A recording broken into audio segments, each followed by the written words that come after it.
Qual a tua idade? Jó capítulo 3, versículo 1. Depois disto abriu Jó os seus lábios e amaldiçoou o seu dia. É interessante notar que a pouca vontade que as mulheres têm de revelar a sua idade não é coisa nova. Você conhece alguma mulher que evita dizer realmente a sua idade? Essa preocupação que as mulheres, quando começam a passar dos 40, têm em esconder, sobretudo, a sua idade, leva a uma situação que a Bíblia Sagrada só registra o nome, aliás, a idade de uma mulher. Será que você seria capaz de indicar o nome dessa mulher, que é a única que a Bíblia Sagrada aponta e dá a idade dela? Está logo no começo da Bíblia, no livro de Gênesis. Diz o texto: foi a vida de Sara 127 anos. Estes foram os anos da vida de Sara. Então aqui nós temos que ela veio a falecer com 127 anos. Já o problema de omitir a idade física de nascimento não ocorre com os homens. Se você abrir a Bíblia no capítulo 5 do livro de Gênesis, do começo ao fim deste capítulo, só dá a idade das pessoas que viveram naqueles tempos antigos. Este é o livro das gerações de Adão, no dia em que Deus criou o homem à semelhança. Deus o fez, macho e fêmea os criou e os abençoou, e chamou seu nome Adão, no dia em que foram criados. E Adão viveu 130 anos e gerou um filho à sua semelhança, conforme a sua imagem, e chamou seu nome Sete. E foram os dias de Adão, depois que gerou a Sete, 800 anos, e gerou filhos e filhas. E foram todos os dias que Adão viveu 930 anos e morreu. A partir de Adão, então, começam a ser mencionados os nomes que foram contemporâneos. Viveu Sete 130 anos e gerou a Enos.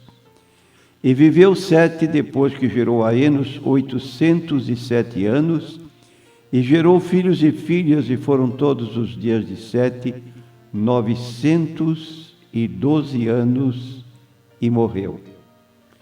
Então, no capítulo 5 de Gênesis, há uma situação singular, que é dar a idade ou a forma de viver dos contemporâneos de Noé, de Adão, dizendo que eles viveram tantos anos, geraram filhos e filhas, e em seguida vieram a falecer. Com exceção de Sara, cuja idade é a única apontada do sexo feminino,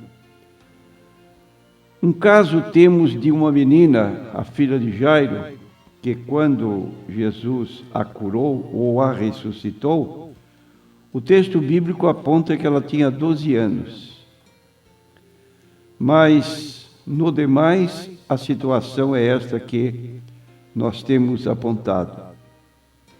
A mulher sempre teve preocupação para evitar dizer a sua idade mormente quando chega a uma idade madura. Agora, paralelamente com este pormenor da vida física, há um paralelo com a vida espiritual. Se eu levantasse aqui uma pergunta para você, meu prezado irmão, minha prezada irmã, qual é a sua idade espiritual? Quantos anos você tem? Desde quando nasceu de novo, se tornou uma pessoa nova, segundo a palavra de Deus em 2 Coríntios 5,17. Se alguém está em Cristo, é uma nova criação, as coisas velhas já passaram, tudo se fez novo. Você pode apontar a idade desde quando você teve a experiência do novo nascimento, falado por Jesus no capítulo 3 de João, como condição única para que uma pessoa possa se salvar. Não vai entrar no céu uma só pessoa que não tenha tido a experiência do novo nascimento. E quero apontar que o novo nascimento não significa reencarnação, mas significa regeneração. É a pessoa que nasceu de novo na vida espiritual. Imagine que chegou a Jesus para visitá-lo à noite um líder chamado Nicodemos, líder dos judeus, e ele foi ter de noite com Jesus e disse-lhe: Rabi, bem sabemos que és mestre vindo de Deus, porque ninguém pode fazer estes sinais que tu fazes se Deus não for com ele. Jesus respondeu e disse: na verdade te digo que aquele que não nascer de novo não pode ver o reino de Deus. Disse-lhe Nicodemos: como pode um homem nascer sendo velho? Porventura pode tornar a entrar no ventre de sua mãe e nascer? Ele então estava ignorando qual o sentido daquelas palavras de Jesus. Em verdade te digo que aquele que não nascer de novo não pode ver o reino de Deus. Esse novo nascimento é a data quando nós aceitamos a Jesus como Salvador e Senhor. Diz no mesmo Evangelho de João, no capítulo 1, versículos 11 e 12, que Jesus veio para o seu povo, povo judeu, mas eles não o receberam. Mas a todos quantos o receberam, deu-lhes o poder, o direito de serem feitos filhos de Deus, aos que creem no seu nome. Então há o nascimento físico e há o nascimento espiritual, o novo nascimento que, como dissemos, implica numa regeneração de vida, quando a pessoa começa a viver uma vida de comunhão, de intimidade com Deus, que nós dizemos ser o início da vida eterna. Quem ouve a minha palavra e crê naquele que me enviou, tem a vida eterna. Não entrará em condenação, mas passou da morte para a vida. Então, a pessoa receber a vida eterna começa uma vida diferente, porque antes, vivendo, ele estava morto, ou seja, afastado de Deus. E quando ele recebe Jesus, ele passa a ter vida nova, vida de comunhão com Deus. Diz o apóstolo Paulo na sua carta aos Efésios, capítulo 2, versículo 1, ele vos deu vida quando estáveis mortos em delitos e pecados. E eu quero perguntar a você, você costuma celebrar o seu aniversário natalício? Você tem lembrança do dia em que você nasceu de novo? E você comemora também o novo nascimento que se deu na sua vida? Quero dizer para você, se você não se lembra o dia em que se deu o novo nascimento, não tem importância. Como também há pessoas que se esquecem o dia do seu nascimento físico. Isso é secundário. Agora, o que é importante é termos a certeza que realmente estamos tendo uma vida nova, que nascemos de novo e que, dependendo dos anos em que estamos vivendo como crentes em Cristo, temos tido um crescimento espiritual, como recomenda a própria palavra de Deus.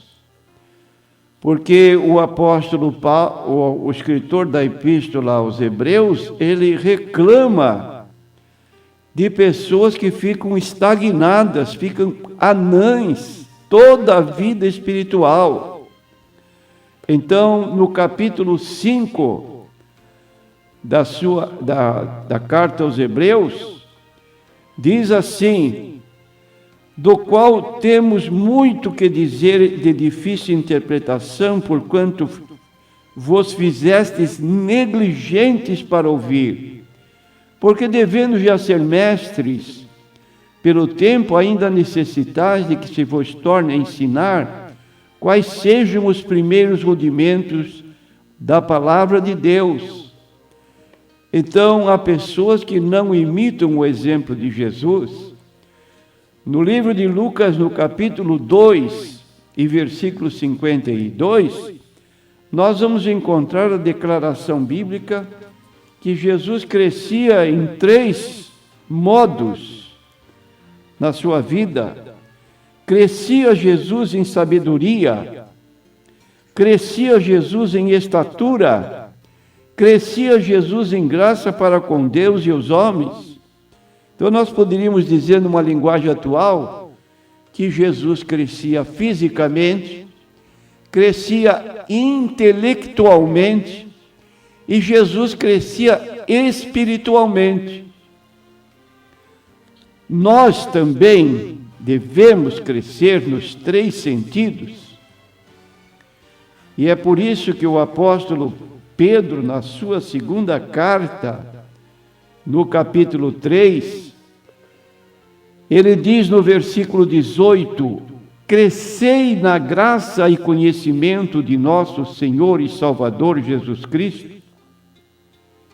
Então, crescemos na graça e no conhecimento do Senhor Jesus Cristo. Crescer na graça é ter uma intimidade com Deus através da oração, através do estudo da Bíblia, através da nossa comunhão com Deus.